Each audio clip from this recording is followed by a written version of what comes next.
और सीएम योगी आदित्यनाथ का कांग्रेस पर हमला देखने को मिला है। कांग्रेस ने राम को नकारा था, यह बात सीएम योगी की ओर से कही गई। आज अयोध्या जाने के लिए मचल रहे हैं। इनकी चिढ़ है कि अयोध्या इतनी सुंदर कैसे हो गई है। राम के दुश्मन आज राम का नाम ले रहे हैं। राम के दुश्मन आज राम का नाम ले रहे हैं और गोली चलवाने वाले आस्था की बात कर रहे हैं। ये तमाम वो बातें जो सीएम योगी ने कही हैं। भगवान राम इनकी सच्चाई जानते हैं।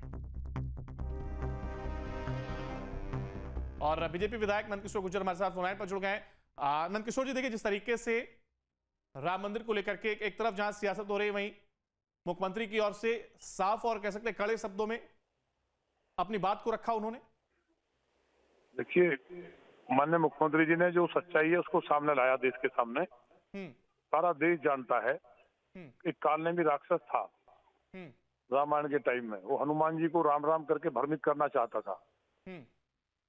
तो ये कांग्रेस भी काल भी राक्षस है। इन्होंने कहा कि राम काल्पनिक है, राम हुए नहीं, राम सेतु को तोड़वाने को आमदा थे, राम मंदिर की जगह शौचालय बन जाना चाहिए। तो जैसे जैसे चुनाव आता है तो राहुल गांधी जी नकली हिंदू बन के रुद्राक्ष की माला पहन लेते हैं। और आपने देखा होगा कि किस तरह से कार्टून की वेशभूषा में वो देश के सामने आते हैं। इसलिए क्योंकि आज सनातन का भगवा झंडा पूरी दुनिया के सामने लहरा रहा है, तो इन्हें लगता है कि बिना हिंदुओं के काम नहीं चलेगा। लेकिन इनको कोई अधिकार नहीं है। राम मंदिर को इन्होंने बनने नहीं दिया। कोर्ट में इन्हीं के वकील, आपको नहीं पूरे देश को मालूम है, इन्हीं के नेता पार्टी के कपिल सिब्बल जी लगातार पैरवी करते रहे, तो किस मुंह से वहां जाएंगे। और एक समाजवादी पार्टी हमारे यहाँ है, उसने तो कार सेवकों पे गोली चलवा दी थी। पूरा देश जानता है। और जो अयोध्या जी के नाम पे ये बातें कर रहे हैं, उसमें भी चंपत राय जी को कोई नहीं कह सकता कि उस तरह का काम करेंगे, लेकिन जो दोषी हैं वो कोई बचेगा नहीं। लेकिन हाउस अरेस्ट जिस तरीके से कांग्रेस के नेताओं को किया गया, सवाल तो इस पर भी अब खड़ा हो रहा है कि अगर राम को नकारा था और जितनी बातें आपने कही, खुद मुख्यमंत्री भी विपक्ष को लेकर के हमला बोलते हुए नजर आए, लेकिन इसके बावजूद भी हाउस अरेस्ट की कार्रवाई की गई। आखिर इसके पीछे की क्या वजह है? देखिए, कांग्रेस के लोग आपको पता बी पार्टी करते हैं। आपने देखा नहीं खुलेआम कि हम गाय को काट के खा रहे हैं, बी पार्टी करते हैं। पहली बात तो इनका कोई अधिकार नहीं, जब राम काल्पनिक के राम हुए ही नहीं। दूसरा, गाय का मांस खाने वालों को मंदिर में वैसे भी मुझे लगता नहीं घुसने देना चाहिए। तो वहाँ की प्रेस को भी तय करना चाहिए और सरकार को भी तय करना चाहिए। राम के द्रोही है, राम के दुश्मन है, इनके लिए कोई स्थान राम मंदिर में नहीं है। जो वास्तव में आज शुद्ध लोग है वो कोई भी जा सकता है। यानी जो कहा जा रहा है इस पूरे मामले को लेकर के राजनीति हो रही है, क्या आपको लग रहा है कि विपक्ष उसको एक मुद्दा बनाने की कोशिश कर रहा है? नहीं, कुछ नहीं बनेगा, कभी नहीं बनेगा। पूरा देश जानता है 500 साल भगवान टेंट में रहे हैं। ये तो कांग्रेस के लोगों ने इस देश में कोयला से लेकर आसमान तक सब चोरी कर लिया। जिसने गलती की है उनके खिलाफ एफआईआर हुई है, वो जेल जाएंगे। तो कोई बचेगा नहीं। पूरा देश नहीं, दुनिया जानती है मैंने मोदी जी और योगी जी को कि वो किसी भी कीमत पे, देखिए, बेईमान चोर कहीं भी हो सकता है। जहाँ किसी मंदिर में एक घंटी चोरी कर ली, वो पकड़े जाते हैं, उनके खिलाफ कार्रवाई होती है। लेकिन ये कहना अगर भाई कांग्रेस के इस वक्त मुद्दा बनाएगी या समाजवादी बनाएगी, तो इनके हाथ कार सेवकों के खून से रंगे हुए हैं। इसलिए देश माफ नहीं करेगा इनको। चलिए, बिल्कुल आप बने रहेगा हमारे साथ। सुरेंद्र राजपूत भी कांग्रेस प्रवक्ता हमारे साथ जुड़ गए हैं। सुरेंद्र जी, देखिए, किस तरीके से आप इस मामले को देख रहे हैं, क्योंकि एक तरफ जहां सीएम योगी विपक्ष को लेकर के हमलावर हैं, उनका कहना है कि जिस तरीके से विपक्ष ने राम को नकारा था और अब इस पूरे मसले को लेकर के सियासत की जा रही है। सियासत तो भारतीय जनता पार्टी के लोग कर रहे हैं और इतने बड़े पाप का काम कर रहे हैं कि इनको कहां कहां सजा मिलेगी। इनको लोक में भी सजा मिलेगी, परलोक में भी सजा मिलेगी। आप एक बात बताइए कि आज हमारे ऊपर गन तान करके राम भक्तों का जो चढ़ावा चोरी करने का पाप लोग किए हैं, अगर भाजपा वाले उनको बचाने की कोशिश कर रहे हैं इस कुतर्क से कि हमने राम मंदिर के दर्शन नहीं किए, इस कुतर्क से कि हम लोग वहां नहीं गए, तो इनको कितनी बड़ी सजा मिलेगी। क्या राम जो चंदा है या राम का जो चढ़ावा है भगवान राम के ऊपर, उसका चोरी करने का अधिकार इनको इसलिए मिल जाता है कि हम लोग राम मंदिर दर्शन करने नहीं गए। इस तरीके की भाषा का उपयोग करके भारतीय जनता पार्टी एक बड़ा ही नीच पाप कर्म कर रही है। और किसी भी संत को ऐसी वाणी नहीं बोलनी चाहिए। संत को तो चाहिए अपराध हुआ है और अपराधियों को पकड़े। विपक्ष के ऊपर गन तानने से आपके अपराध कम नहीं हो जाते हैं, चोरी कम नहीं हो जाती है। बिल्कुल नंद किशोर गुर्जर जी आपकी बात सुन रहे हैं, उस पर जवाब बोले मैं लूंगा, लेकिन मैं देखिए, चाह रहा हूं जवाब जी एक मिनट मैं जवाब आपका मैं जवाब दे लूंगा। चुका सुनील हूं। ठाकुर जी मैं समझना चाह रहा हूं, देखिए एक सवाल क्योंकि यहाँ पर ये लाजमी हो रहा है, जैसे कि बीजेपी भी हमलावर होती हुई नजर आ रही है कि पहले राम मंदिर के दर्शन नहीं किए गए और अब एकाएक क्यों ये जाने की होड़, क्योंकि अजय राय जी की नहीं, ओर से भी राम कहा हुए गया ही है नहीं। कि वो राम मंदिर में दर्शन के लिए बात जाना चाह रहे थे और बीजेपी बात रोक रही है। दर्शन की नहीं है, बात दर्शन की नहीं है, राम काल्पनिक है, राम हुए ही नहीं। असली बात ये है। तो क्या खाने वाले लोग हैं और जिन्होंने चोरी की है, चोर कोई भी हो बचेगा नहीं। ये मुख्यमंत्री जी कह चुके हैं, प्रधानमंत्री जी कह चुके हैं, तो किसी की औकात नहीं बच जाए। कांग्रेस पार्टी नहीं है, ये भारतीय जनता पार्टी की सरकार है। माननीय मोदी जी और योगी जी के ऊपर कोई उंगली नहीं उठा सकता। ये कार्रवाई ऐसी होगी कि उदाहरण बनेगा। इन लोगों ने तो मंदिरों को तोड़वाया, लुटवाया, और ये जो इनकी पार्टी के मुखिया हैं, वो तो पूछो इनसे, वो कौन से हिंदू हैं? वो तो सारे के सारे मुसलमान हैं, इनके दादा परदादा। उनकी जाति कोई बता ही नहीं सकता। तो ये लोग तो गाय खाने वाले लोग मुख्यमंत्री हैं। के ऊपर तो कोई सवाल नहीं उठा रहा, लेकिन हालांकि वो अपने ऊपर जरूर ये कह रहे हैं कि हमको दर्शन करने नहीं दिया जा रहा है, हमको दर्शन करने से रोका जा रहा है। नहीं, दर्शन करने के लिए कोई नहीं रोकता है, लेकिन उसके लिए हिंदू और सनातनी होना चाहिए। कांग्रेस के लोग जो जा रहे हैं, वो लोग गाय खाते हैं। उन्होंने बी पार्टियां की है इस देश में और खुलेआम किए हैं।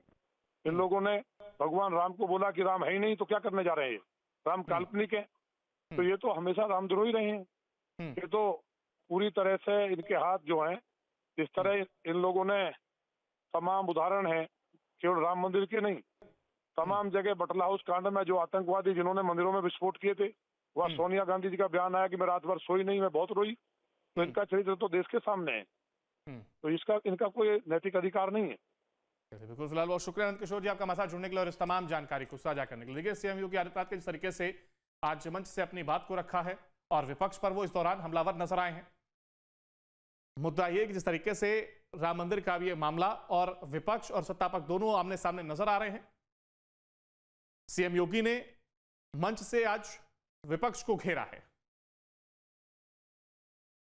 वह कांग्रेस जो 2017 के पहले राम के अस्तित्व को ही नकार चुकी थी, श्री कृष्ण के अस्तित्व को ही नकार चुकी थी, आज वो भी कहती है कि राम तो सबके हैं। अब ये लोग सब मचल रहे हैं अयोध्या जाने के लिए, लेकिन प्रभु राम तो जग नियंता हैं, इस ब्रह्मांड के स्वामी हैं। वे भी जानते हैं सही कौन है और बुरा कौन है। भगवान राम की भक्ति तो हनुमान जी के अंदर इतनी ताकत पैदा कर देती है कि अगर लक्ष्मण जी को बचाने के लिए संजीवनी बूटी लेने के लिए जा रहे श्री हनुमान जी के साथ कोई कालनेमी छल छद्म से धोखा दे करके उन्हें इससे वंचित करने का कुत्सित प्रयास करता है राम। और इसी पर हमारे साथ सपा से देखिए सपा प्रवक्ता भुवन जोशी हमारे साथ जुड़ गया है। भुवन जी देखिए, जो ये मामला जिस तरीके से बढ़ता हुआ आगे दिखाई दे रहा है, सीएम योगी हो या फिर एसपी हो, एक दूसरे पर लगातार प्रहार देखने को मिल रहा है। क्या आपको लग रहा है कि आस्था जिस तरीके से लोगों की राम मंदिर को लेकर के जुड़ी हुई है, इस तरीके से उसको राजनीतिकरण किया जाना चाहिए? देखिए, हमें लगता है राजनीति करने का काम केवल भारतीय जनता पार्टी ने करा। इस प्रकार ये कहा गया कि हम राम को लाएंगे, और राम को लाएंगे कहा, लेकिन आगे की लाइन देश को नहीं बताई कि चंदा हम ही चुराएंगे। ये भी देश देख पा रहा है। इस तरह की राजनीति किसने करी है?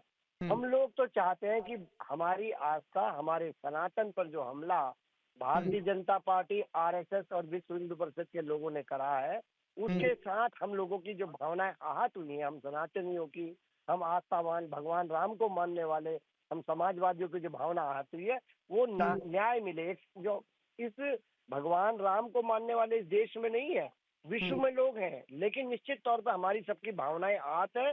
और वकीलों ने कहा है कि कोई केस नहीं लड़ा जाएगा उनका, और चंपत राय गैंग के लोगों को कह दिया गया है वकीलों के द्वारा, अधिवक्ता साथियों के द्वारा, कि 3 दिन में अयोध्या को छोड़ दे। ये भी देश समझ पा रहा है, प्रदेश समझ पा रहा है। हाँ, मुख्यमंत्री की ओर से तो ये भी साफ कहा जा रहा है, क्या बीजेपी भी कई मंचों से कहते नजर आ रही है कि कार्रवाई भी हम करेंगे और सख्त कार्रवाई होगी।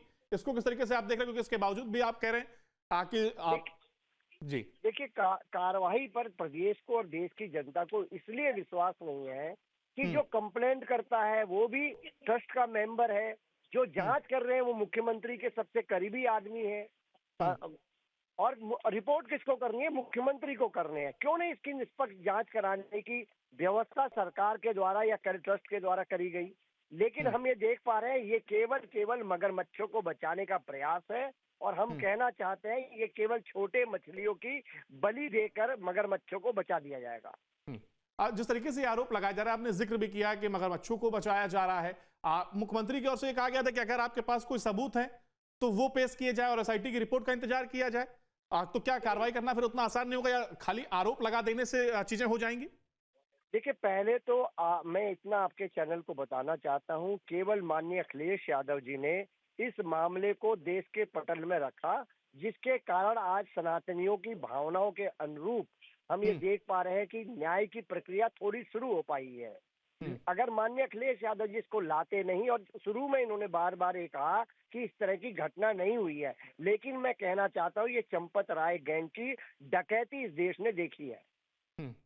बहुत शुक्रिया आपका हमारे साथ जुड़ने के लिए मोहन जी, और जानकारी को साझा करने। देखिए, आपके मोबाइल पर तुरंत आएगी ब्रेकिंग न्यूज, स्क्रीन पर सबसे पहले दिखेगी बड़ी खबर, देश दुनिया की हर खबर एक जगह। अब आपके मोबाइल पर तुरंत फटाफट इंस्टॉल कीजिए न्यूज़ नेशन ऐप और रखिए खुद को अपडेट।